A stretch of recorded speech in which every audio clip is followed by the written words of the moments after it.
Assalamualaikum everyone.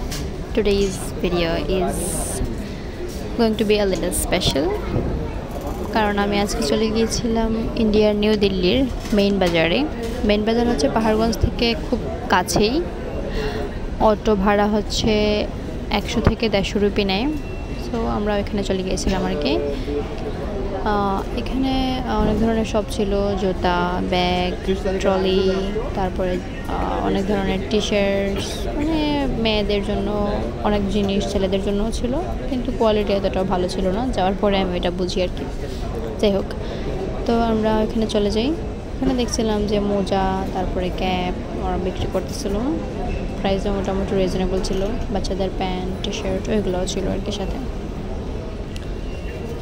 তো ওগুলো দেখতে দেখতে আমরা ভাবলাম যে এগুলো তো আমরা কিনবো না, দরকারও নেই। সো আমরা ভেতরের দিকে যাই। ভেতরে গিয়ে দেখি এখানে অনেক ধরনের ব্যাগ, ট্রিপিস, টপস ওইগুলো ছিল মেয়েদের জন্য। ছেলেদেরও কাপড় ছিল। জুতার দোকানে ঢুকি। এখানকার জুতা মোটামুটি ভালো ছিল, বাট আমার তেমন একটা পছন্দ হয় নাই আর কি। এই জন্য আমরা এখানে আর ভেতরেও ঢুকি নাই বেশি একটা, একটু উপরে উপরে দেখে তারপর চলে আসলাম আর কি। আর জুতার কোয়ালিটি যেমন ছিল, দামটা আমার কাছে মনে হয়েছে একটু বেশি, আর দেখতেও ভালো ছিল না। এই জন্য আমি নিই নাই। আমি আর এই ধরনের জুতা আমি পরিও না। সো আমরা এই সব থেকে আস্তে আস্তে করে কোনোভাবে কাটিয়ে বের হয়ে যাই আর কি। আর এই সবগুলোতে হচ্ছে তেমন কোয়ালিটিফুল কোনো জিনিস পাওয়া যায় না। আর হ্যাঁ, আপনাদের জন্য অবশ্যই সরোজিনী মার্কেটের একটা স্পেশাল ব্লগ আসতে যাচ্ছে। সরোজিনী মার্কেটে কী কী পাওয়া যায় ওইগুলো নিয়ে আর কি। আর তারপরে আমরা চলে গিয়েছিলাম একটা ব্যাগের দোকানে। ব্যাগের কালেকশন কম ছিল, বাট প্রাইস ছিল অনেক বেশি। এটার দাম নাকি ছিল 1000 রুপির উপরে। তো ওই দামে তো আমরা বাংলাদেশি পাই, ইন্ডিয়া থেকে নেওয়ার কী দরকার ছিল আসলে। এই জন্য আমি এখানে আর ব্যাগটা তেমন জিজ্ঞেস করি না। আমি বুঝতে পারি যে এখানে অনেক বেশি প্রাইস রাখবে। সো আমার ঘুরে ফিরে সমান হচ্ছে বাংলাদেশে আমি পছন্দ মতো ব্র্যান্ড থেকেই কিনতে পারবো। এই জন্য আমি ওই শপেও তেমন বেশি টাইম স্পেন্ড করি নাই। এখানে দেখছিলাম যে কসমেটিক্স ওরা বিক্রি করছে। কসমেটিক্স মোটামুটি সুন্দর ছিল, নট ব্যাড,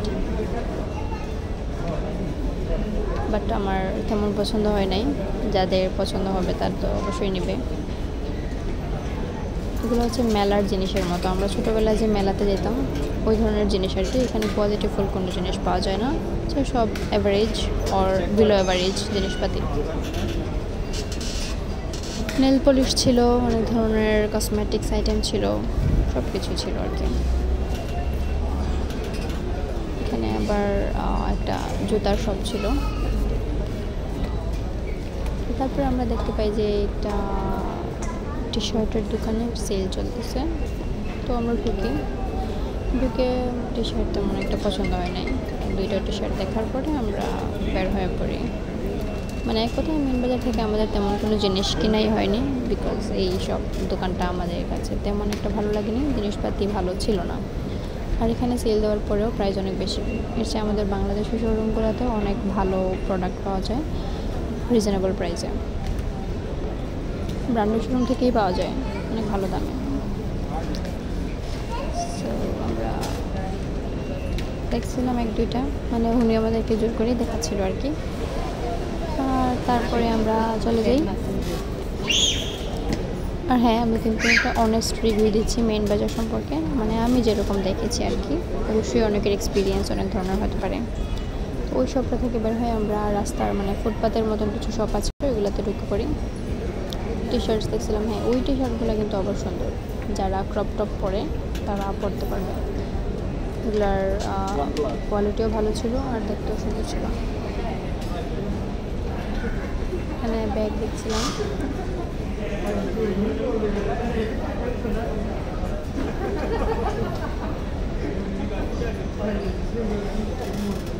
টি শার্টগুলো সুন্দর, যারা পরে তারা কিন্তু পরতে পারবে। ওই টি শার্টগুলো আমার কাছে, ওই সাদা টি শার্টটা কিন্তু আমার কাছে অনেক বেশি জোস লাগছে। আর দেন আমরা কিছু না কিনে মেইন বাজার থেকে বের হয়ে পড়ি। একটা মিষ্টির দোকান পাই, ওইটা অনেক বেশি আমার কাছে লোভনীয় লাগতেছিল। সো যাওয়ার পরে আমরা কিছু খেতে চাচ্ছিলাম আর কি। মানে অনেক ধরনের মিষ্টি পাওয়া যায়। মানে অনেক ধরনের। অবশ্য ওই ধরনের মিষ্টি আমাদের দেশেও পাওয়া যায়। আমরা এই দোকানটা দেখি বাইরে, কিন্তু ওই দোকান থেকে আমরা কিছু খাই নাই। আমরা পরে আরেকটা ভালো দোকান থেকে গিয়ে আমরা বসে আরামসে একটা এটাকে কী বলে, চমচম টাইপের কিছু একটা, মেবি আমি জানি না, আপনারা দেখতেই পাবেন একটু করে। এটা খাই আর কি, মানে রসমালাইয়ের মতন। এই যে নিচে দেখা যাচ্ছে ওইটাই। এগুলো ছিল লাড্ডু।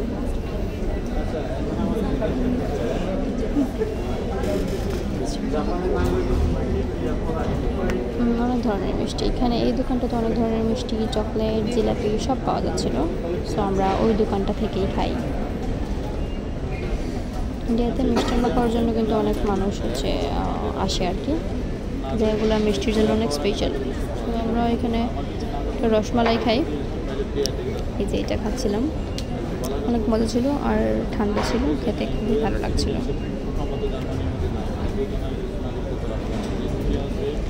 সো আজকে আমরা মেন বাজার ঘুরলাম, ভালোই লেগেছে, একটা নিউ এক্সপিরিয়েন্স হয়েছে। যদিও কিছু কিনি নাই, কারণ জিনিসপাতির কোয়ালিটি অনেক বেশি খারাপ ছিল। সবাই ভালো থাকেন আর আমার জন্য দোয়া করবেন। আর ভিডিও ভালো থাকলে অবভিয়াসলি লাইক, শেয়ার, কমেন্ট করে দেবেন। আল্লাহ হাফেজ।